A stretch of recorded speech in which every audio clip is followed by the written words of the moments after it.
Welcome to Living Fuel TV. I'm Casey Krejci. Have you ever dreamed of accomplishing something as magnificent as the Olympics? Well, our guest today, Manny Huerta, welcome. Thank He's you. one of the newest members of our U.S. Olympic team going to London this year. Congratulations, Manny. It really is awesome. Thanks, So you Casey. just won in San Diego yeah. last weekend, and it was your Olympic distance triathlon. Yes. And so the road to the top hasn't quite been straight up, though, has it? No, you know, as an athlete, as a professional athlete, you go through many ups and downs. But you know, if you stick to the plan and you believe you can do it, and you have the right people supporting you, eventually you'll make it. You know, it's interesting. You're telling me your story about Cuba and your family immigrating to the U.S. from Cuba. Now, with all of your talent and ability, it would not have been possible had you stayed in Cuba for you to be in the Olympic team, even for Cuba, would it?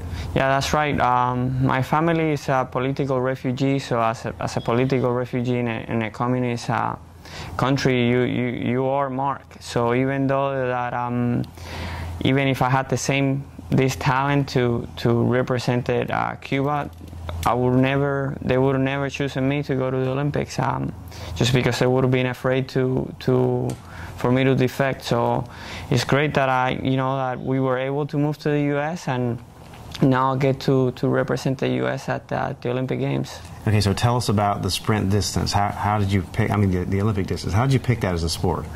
I grew up as a swimmer when I was over there in Cuba, and once we moved here to the U.S., I swam and I ran in high school. So I started doing the local triathlons, just like many people out there. Are you talking about sprint distance? Yeah, I started doing the sprint distance in Key Biscayne in Miami. Then I started coming up here to the Claremont, Orlando area. But I realized that throughout the years, by my freshman year in college, I became a better triathlete than a swimmer or runner itself. So from there, it's been, everything. I've done world championships, Pan American championships, national championships. So, and now I can call myself, I've done the Olympic Games. So, so it's fantastic. It's great. I'm very happy, very excited, and I can't wait. Well, we're going to talk more about how you do it specifically, but part of the interesting thing about you, Manny, is we talked about the road to the top not being straight up, and you told me the story about how once you decided that you were going to do a regular an Ironman distance triathlon, and can you tell that story real quick? Yes, in 2009 I went to China. I went to do the Ironman over there. It was my first time doing an Ironman.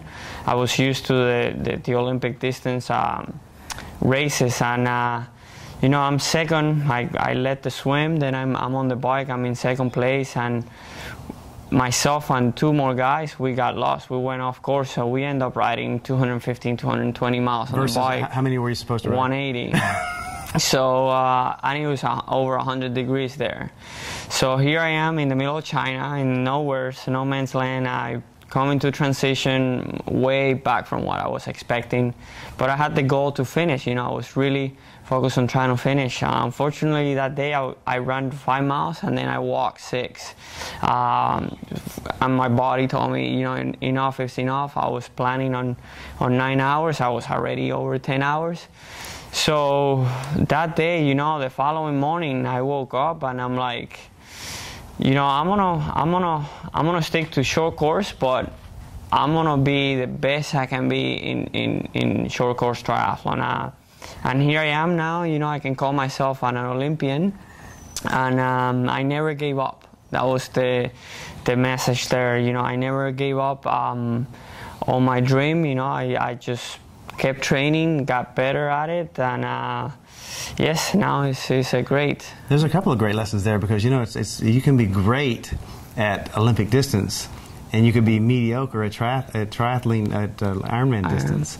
And so part of the lesson is obviously never giving up, or you wouldn't be where you are today. But the other part of the lesson is find your groove. Yes. What are you really great at, and then work on that, right? Yeah, definitely. Yeah. I think that's the key. And in our sport, we're so lucky because we have so many things that you can accomplish within one sport. For me, it was the Olympic Games. They're for others are the Ironman in Hawaii. Then within even the Olympic distance, you can go to World Cups, and you can go to World Championships, and you can go to the Pan American Championships. So there are many levels. So it's setting yourself with a realistic goal, either finishing your local sprint triathlon in Key Biscayne or in Claremont, or if you have a chance of going all the way, like myself going to the Olympics, take a shot at it. Don't be afraid, but at the end of the day, be very happy to what you have accomplished and what you've been able to do, because not many people can go and do what we do, and it's very, very good for yourself to do that day in and day out. Also, staying humble like you've done yourself. It's great, and just keep working hard at it. And we're looking forward to getting into some more of the detail of how you accomplished it and what made you better and all that sort of thing in future shows. But it's great having you as a guest. God bless you. Thank you. Awesome. Thanks, AC. Hope you enjoyed it. You can stay with us for future segments. God bless. Bye bye.